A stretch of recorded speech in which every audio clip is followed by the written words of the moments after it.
What's up, everybody? Welcome to Standouts and Setbacks, brought to you by WinDailySports.com. I'm your host, Jonny C, here to bring you the top three standouts, top three setbacks after every NFL week. Before we jump into that, just want to say this is my debut with Win Daily. I appreciate you guys having me on and tuning in. I'm also the host of the PK Sportscast. That's also going to be on the Win Daily site, so go ahead and go give us a check out there. Shout us out on Twitter, Instagram. We appreciate the love and all the conversation and opinions you guys share with us, so thank you for that. But let's go ahead and get into these standouts and setbacks, man. Number three on my setbacks list, I've got Joe Burrow. As a Chiefs fan, I can't say I'm not too upset, or I can't say that I'm upset about the game, but, 82 yards from your starting quarterback who just signed a big deal, the biggest deal of all time. That's not what you want to see, man, especially against the Browns. I know that organization's mad. Not so concerned about them long term. It is week one, but yeah, definitely not the game that you're expecting if you're a Bengals fan. So I got to give him at least number three on the setback list. Number three on my standout list, I've got Tua. Tua came out there. He had 466 yards. I believe he was 28 for 45, three touchdowns, one pick. He had a fumble lost, but he had a 110 passer rating. The guy balled out, and a lot of people are going to say that his weapons were a lot of that, and that could be part of it. But at the end of the day, man, you got to get the ball out there to throw for 466 yards. He had 45 attempts. The guy balled out and did everything he could. Only reason he's not higher on my list is because of the two turnovers. My number two setback this week is going to be Daniel Jones, another quarterback who had a really bad week, man. He also just signed a big deal. He comes out, debut against the Cowboys, and the Cowboys have got a bit of a streak going against the Giants. No one's expecting them to come out here and blow them out or anything, but 104 yards, 104 yards, and the fact that the Cowboys scored 40 points. I mean, you had a lot of opportunities there, man. So, yeah, 104 yards, two picks, 32.2 passer rating. There's not much else to say there, man. That was the worst week by quarterback that we've had. So, hopefully they get it back together and start making moves, but not what you want to see in week one if you're a Giants fan.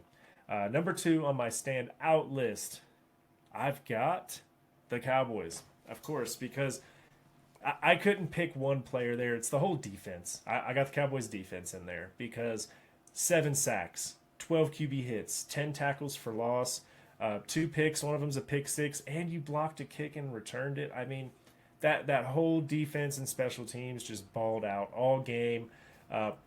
Dak and company barely had to do anything on the offensive side of the ball. Tony Pollard ran a couple in. I think, what's his name, Turnip got the third touchdown, but 2 touchdowns by the defense and special teams. So got to definitely give them a shout out, man. They balled out this week. Number one on my setback list. This one pains me a lot, but we all saw it on Thursday night, man. Kadarius Toney, a fellow Chief, man. I got love for you, man. You balled out in the Super Bowl.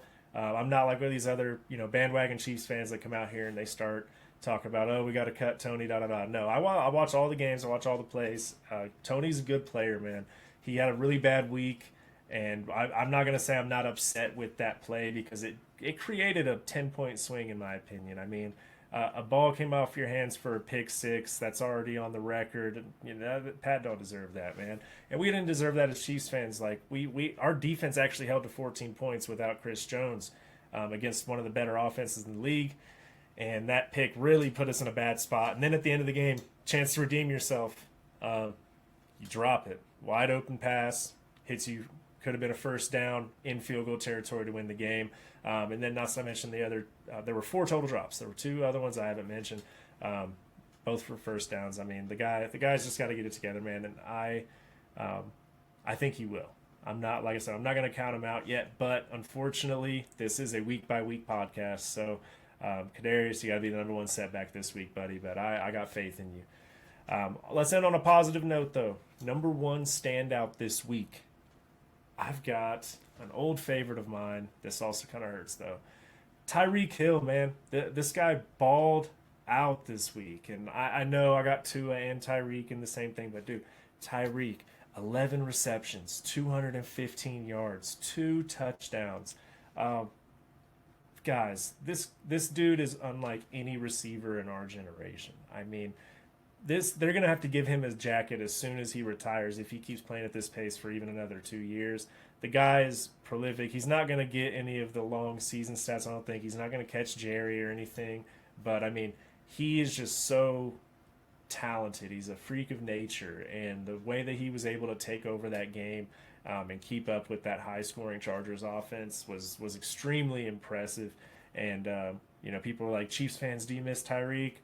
We could say, yeah, we don't miss him. We won a Super Bowl last year, but man, like, just as a fan of the sport, of course I do. The guy balls out. He's fun to watch. I'm really happy about what he's doing out in Miami, and I hope he continues to do so. But those are my standouts and setbacks this week, guys. Appreciate you tuning in. Jump in the comments. Let me know what you guys think, or if you think I should have went a different way. But until then, we'll see you guys next week.